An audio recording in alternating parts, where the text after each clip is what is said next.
ഈ വന്ന കാലത്ത് ഞാനൊരു 2 വർഷം മുമ്പ് ഒരു വീഡിയോ ഇട്ടിട്ടുണ്ടായിരുന്നു. വക്കീലന്മാർക്ക് അടി കിട്ടാൻ പോവാ. ഇപ്പൊ വക്കീലന്മാർ തമ്മിൽ തല്ല് തുടങ്ങി. പോലീസുകാരും കുറച്ച് പ്രശ്നത്തിലായി. ഇനി വരാൻ പോകുന്നത് ഈ ഗവൺമെന്റ് ഉദ്യോഗസ്ഥർക്കെതിരെയുള്ള പ്രശ്നങ്ങളായിരിക്കും കൂടുതൽ കാണാൻ പോകുന്നത്. കുറച്ചൊരു ആത്മഹത്യ ചെയ്യുന്നു, അങ്ങനത്തെ സീനൊക്കെ കണ്ടില്ലേ, തമ്മിത്തല്ല്, ബഹളം. ഇപ്പൊ വക്കീലന്മാർ തമ്മിൽ ഇപ്പൊ സീനിയർ വക്കീല് ചൂഷണം ചെയ്യുന്നു, പീഡിപ്പിക്കുന്നു, അങ്ങനെയുള്ള കാര്യങ്ങളായി. ജൂനിയേഴ്സ്, മനസ്സിലായോ? ഇതിന് കാരണം കൂടുതൽ എന്താന്ന് വെച്ചാല് ഇത് ആളുകളുടെ എണ്ണം കൂടി, ഒരുപാട് വക്കീലന്മാരായി. അത് നമ്മൾ കോർട്ടിൽ പോയി കാണുന്നത് മാത്രമല്ല, ഒരു ഇച്ചിരി അപ്പർ മിഡിൽ ക്ലാസ് തൊട്ട് അപ്പർ ക്ലാസ് വരെയുള്ള ആൾക്കാരുടെ ഒരു വിഹാര കേന്ദ്രമാണ് കോടതി ആശുപത്രി. അതായത് പഠിച്ചേക്കുന്ന കൂടുതലും ആ റേഞ്ചിലുള്ള ആൾക്കാർ, അത്യാവശ്യം പൈസ ഉള്ളവരും അങ്ങനെയൊക്കെയുള്ള പിള്ളേരാണ് കൂടുതലും പഠിച്ചേക്കുന്നത്. ശ്രദ്ധിച്ചറിയാം, എല്ലാവരും അല്ല, പക്ഷെ കൂടുതലും നമ്മൾ മെഡിക്കൽ കോളേജിൽ പോയി കാണുന്ന സീൻ പോലെ. മെഡിക്കൽ കോളേജ് പ്രൈവറ്റ് ഒക്കെ ആണെങ്കിൽ പിന്നെ പറയാൻ വേണ്ടല്ലോ, കാശ് അങ്ങോട്ട് മുടക്കുമല്ലേ, നല്ല നെയ്. അപ്പൊ അങ്ങനെ കളർഫുള്ളാ എൻവയൺമെന്റ്. അപ്പൊ അവിടെ ചൂഷണത്തിന്റെ പരിപാടി കൂടുതലാ.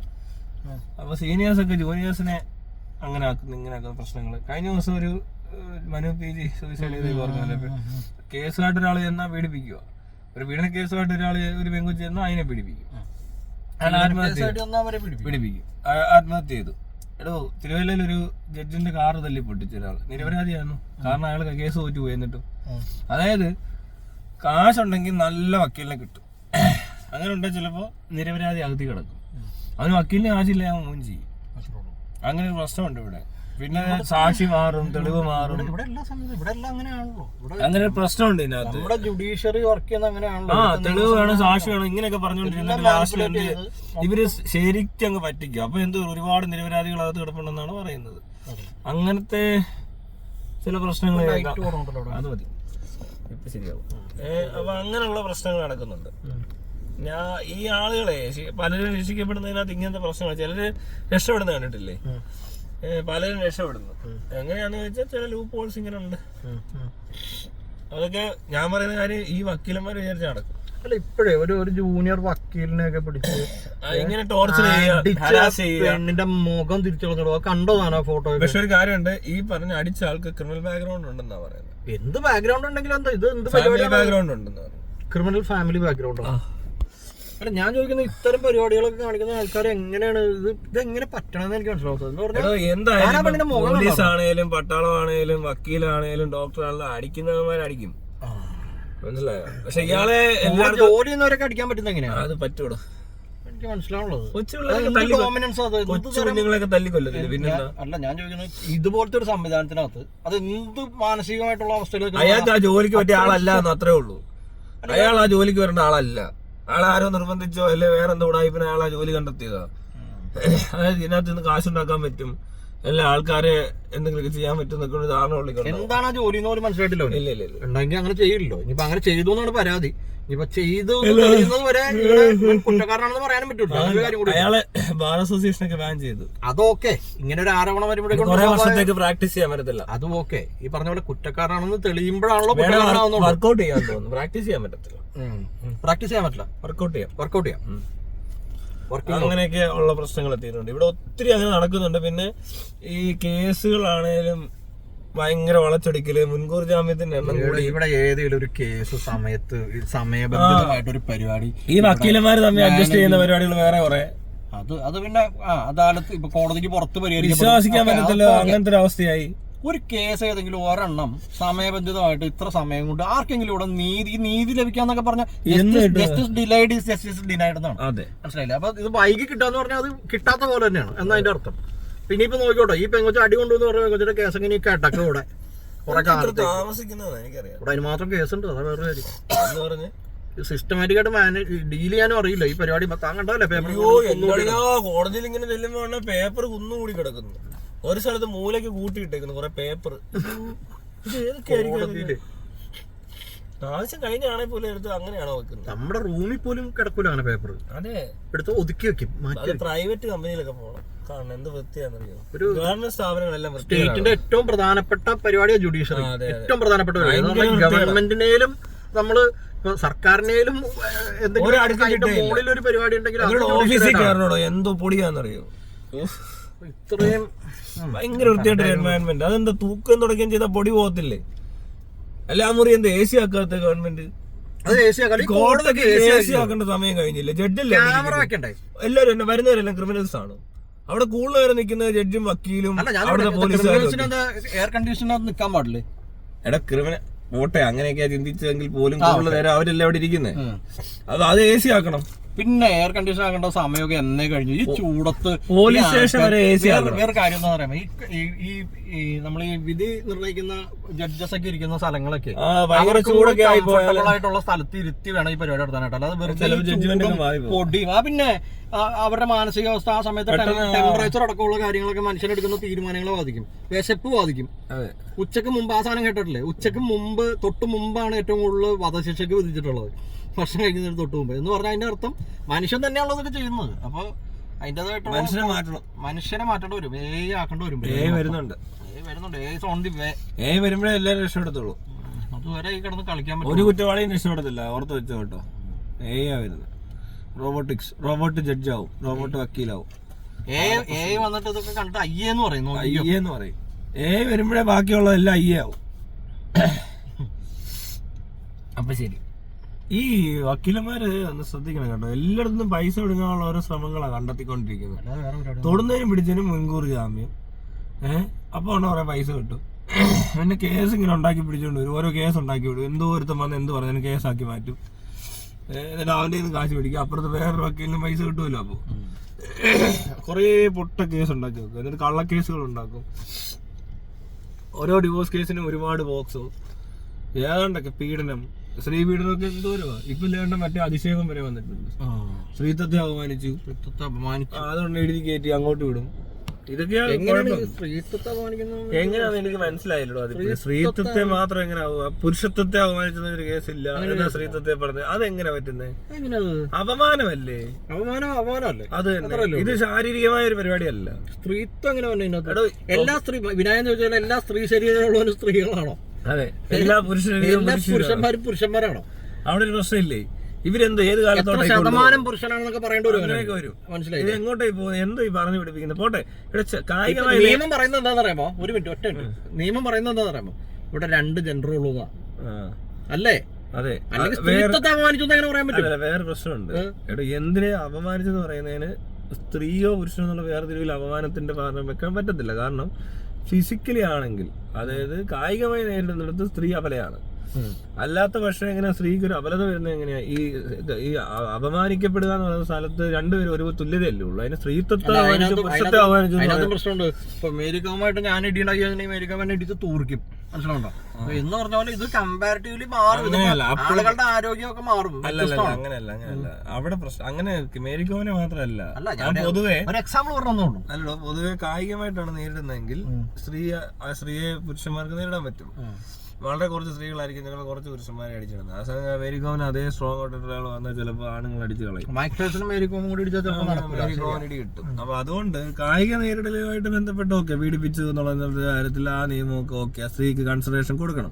പക്ഷെ ഈ അപമാനിക്കപ്പെടുക എന്ന് പറഞ്ഞാൽ സ്ത്രീത്വത്തെ അപമാനിച്ചെന്നൊക്കെ പറഞ്ഞ സാധനം വരുമ്പോ പുരുഷത്വത്തെ അപമാനിച്ചു പറഞ്ഞ സാധനം കൂടെ വെക്കണം.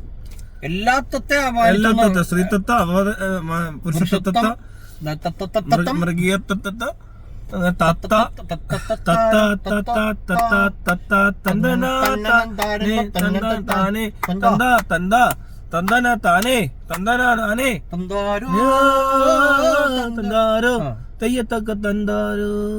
വയലും വീടും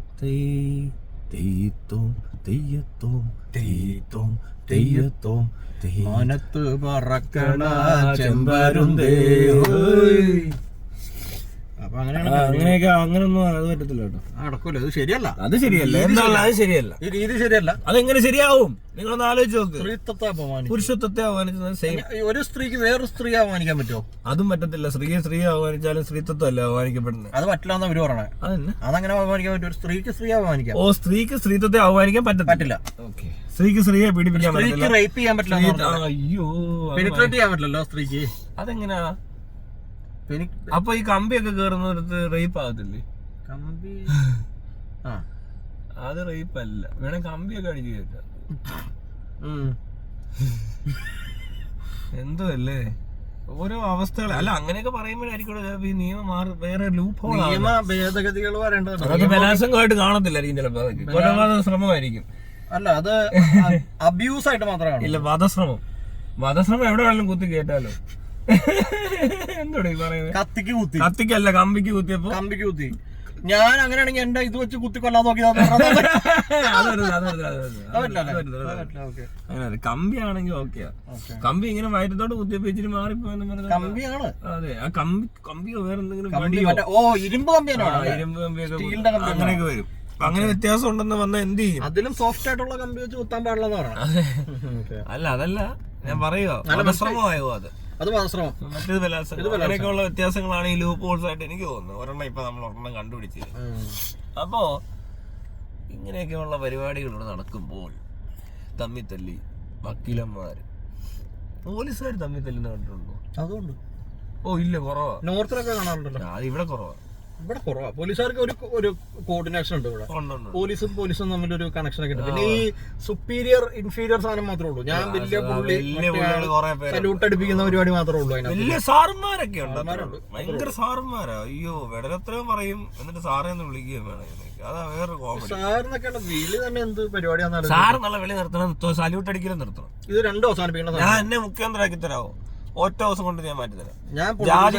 ജാതിക്കോളം ഇയാൾ മുഖ്യമന്ത്രി, ഞാൻ പൊളിറ്റിക്കൽ സെക്രട്ടറി കൂടി ആയിരിക്കും. അതും കൂടി മനസ്സിലാക്കിയിട്ട് വേണം. അപ്പൊ തന്നെ ഇത് ആദ്യത്തെ ദിവസം കാണിക്കുന്ന സാർ എന്നുള്ള വിളി ബാൻ ചെയ്യില്ല. ആരും വിളിക്കണ്ട, കോസ്റ്റ്യൂം മാറ്റും.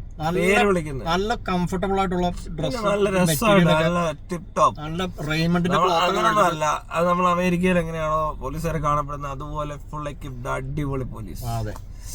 പിന്നെ ഇമാര് കേസ് കിട്ടുമായിട്ട് ഇവിടെ കൊണ്ട് കറങ്ങിയാണെന്ന് കേസ് പരിപാടി എന്നൊക്കെ പറഞ്ഞാൽ ഞാൻ പറയാം കേസ് എടുക്കേണ്ടത്. ഇവിടെ ഇഷ്ടം പോലെ കേസുണ്ട്. അത് കഴിഞ്ഞിട്ട് ലാസ്റ്റിൽ ഇതിനൊക്കെ വേണം പ്രത്യേക ഒരു കോടതി തന്നെ വെക്കും. ഈ തരികിട കേസ് എന്ന് പറയത്തില്ലേ, അപമാനിച്ചു ചിരിച്ചു മറ്റേ സിവിയർ കേസുകൾ, ഇതിന്റെ സിവിയറിറ്റി അനുസരിച്ച് കോടതി വെച്ചാൽ മതി. അല്ല, ശരിയല്ലേ? അല്ലാതെ ഇന്ന കോടതി അന്ന കോടതി എന്നൊന്നും അല്ല. കൊലപാതകത്തിനൊരു കോടതി അല്ലേ, മോഷണത്തിനൊരു കോടതി, തട്ടിപ്പിനൊരു കോടതി, പോക്സോയ്ക്ക് ഒരു കോടതി. ആ ഏരിയയിലോട്ട് പോകുമ്പോഴേ അറിഞ്ഞോണം ഇവൻ കൊലക്കേസിൽ പ്രതിയാണ്.